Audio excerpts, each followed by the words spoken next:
አቢጌል በስተመጨረሻም የሰራችው ስራ ወይም ደግሞ ውሃን ኮካ ውስጥ አድርጋ በመርዝ አድርጋ የገዛቷን ልትገላት ያለችው እንግዲህ አቢጌል በስተመጨረሻ በሚያሳዝን መልኩ ታውቆባታል ማለት ነው።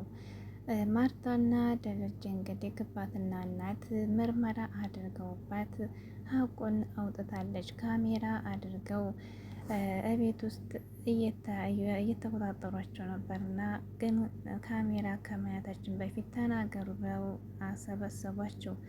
አቢጌልም እንግዲህ ሰበብ አድርጋ ተናግራለች፣ ግን ስራዋን አምናለች። አባትና እናት ግን በጣም ነበር የተናደዱት። እንግዲህ በጣም ከባድ ውሳኔ ወስነውባታል። ቅጣቱም ከቤት በጨለማ ሻንጣውን ይዛ እንድትወጣ ተደርጋለች። አሰላሙ አለይኩም ወራህመቱላሂ ወበረካቱ። ውድና የተከበራችሁ ቤተሰቦች እንዴት ናችሁ? ከኔ ጋር ሁሉ ሰላም። በያላችሁ ሰላማችሁ ብዙ ይበል። ቻው ሰብስክራይብ ላይክ ሼር እያደረጋችሁ ቤተሰብ ሁኑ። እንግዲህ ምከረው ካልሰማ ችግሩ ይምከረው ነው የሚባለው። እንደዛ እኮ ነው።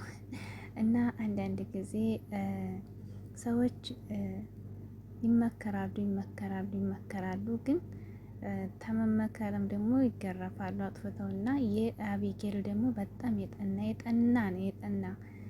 እውነትም ያማታል መሰል እንግዲህ ሕክምና እንውሰዳት እያለች ነበር እናቷ ማርታ ማለት ነው። ሕክምናማ በደንብ ነው የሚያስፈልጋት አቢጌል ክፋቷ በጣም ምክንያቱም የምታሴረው ሴራ ደግሞ እንደዚህ እንደ ቀልድ አይደለምና እንግዲህ በስተመጨረሻ የሰው ሕይወት ለማጥፋት ስትጥር የገዛ እህቷን አጥፍታ ነበር ማለት ነው። እና በጣም ከባድ ነው። እንዲህ ያለ ውሳኔ ከባድ ነው ማለት ነው። እንዴ ማለት ያው ሰው ይጣላል፣ ሴራን የሆነ ወጥመድ ይዘጋጃል፣ ግን ቀለል ባለ ነገር መሆን አለበት እንጂ በእንደዚህ ያለ በህይወት ቀልድ የለም። ማንኛውም ሰው ቢሞት ሰው መሞት የለበትም።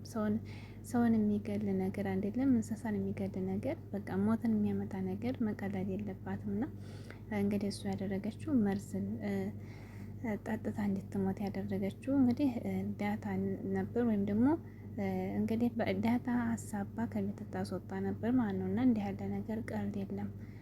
ብዙ ሰበብ አለ፣ ግን በእንደዚህ ያለ መቀለድ ጥሩ አይደለም። እና በጣም የተቀየሟት፣ በጣም ነው የተቆጡት አባትና እናቷ። እንደው የሚገርመው ነገር አንዳንድ ጊዜ ልባችሁ ንጹሕ ይሁን ማለት ነው። በእውነት ዳታና ከአቢጌል ትምህርት ብዙ እንወስዳለን እኛ። ምክንያቱም የሰው ልጅ ሴራ ሲያሴርባችሁ እናንተ ንጹሕ ልብ ካላችሁ ያንን ሴራና ያንን ወጥመድ እንደምንም ብሎ ያሳልፋችኋል። እና እንግዲህ ዳታ እንደምትታወቀው በጣም የዋናት ማለት እሷ ናታ ትላለች እንጂ ናታን እኮ እሷ ዳታ እንደሆነች እንዲህ ያለ ነገር አታውቅም። እና እንግዲህ እያየን ነው። እሷ ብትሸካትም ደግሞ ለናታ ያላት አመለካከት በወንድማዊነት እንጂ ዳታ እንዲህ ያለ ነገር ነውር ነገር የለባትም ማለት ነው። በሌላ ነገር አትመኘውም። እና እሷ ንጹሕ ናት። ከዚህ እሷ ከምትላል ነገር ዳታ ንጹሕ ልጅ ናት። ስለ እሷ ናት እንጂ እንደዚህ የምትላት እና እንግዲህ ንጹሕነቷ ዳታ ከብዙ ወጥመድ እያዳናት ነው ማለት ነው። ጸጉሯን ቆርጣ እንግዲህ ራሱ ዴኔን እስከ ማስመርመር ብዙ ነገር አጠመደችባት። ብዙ ነገር እሷን ከዛ ቤት ለማውጣት ማለት ነው። በስተመጨረሻ ግን ደስ የሚለው ነገር አስወጣሻለሁ ላይ እንደፎከረች እሷን አይደለም ሰላምዬን ራሱ በጣም ነበር እንግዲህ ማስቀመጥ አልቻለችም ነበርና በስተመጨረሻ በሰላምዬና በዳታ እንግዲህ ትወጣላችሁ በተባለው እንትን ራሷ ጓዟን ጠቅልላ ወጥታለች ማለት ነው። በጣም ያሳዝናል። እና ይሄ ብዙ ትምህርት አለው። እና አንዳንድ ጊዜ ኦቨርሲ እንትን ሲል አንድ ሰው ድንበር ሲያልፍ ማለት ነው የሆነ በተደጋጋሚ ሲተው በጣም ጥሩ የስራ ይመስለዋል። እና መከረው እምቢ ካለ መከራ ይምከረው ይባላል። እና በገዛ እንትኗ እንግዲህ የዝክን ያክል ውርደት ማለት በጣም ከባድ ነው።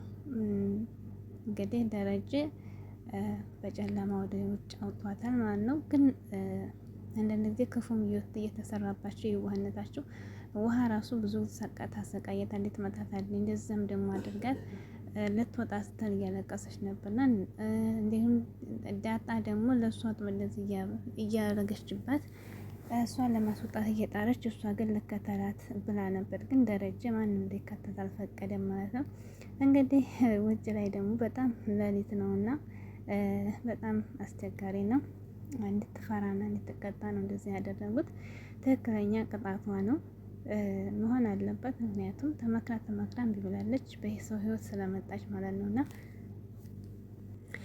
እንግዲህ የዳታ ድራማ በጣም ደስ የሚለው ነገር ቤተሰብ በሙሉ አንደኛ ባልና ሚስት በጣም ይከባበራሉ። ለኑሯቸው ለታማኝነታቸው በጣም ደስ የሚሉ ሰዎች ናቸው ማለት ነው። ችግር ሲመጣ ደግሞ በምሳሌ አድርገው ነው አረጋግተው ምናምን ነገር ነው ያንን ችግር የሚፈቱት። ወዲያውኑ ደግሞ የሚፈቱት ማለት ነው። እና እንደዚህ ገጭ ጋ የሚሉ አይ ሰዎች አይደሉም። በምክር በምሳሌ አነጋገር እያሉ ቀስ እያሉ ነው እያግባቡ እነሱንም እያዝናኑ ችግር ለመፍታት ይሞክሩ። በጣም ጥሩ ሰዎች ናቸው።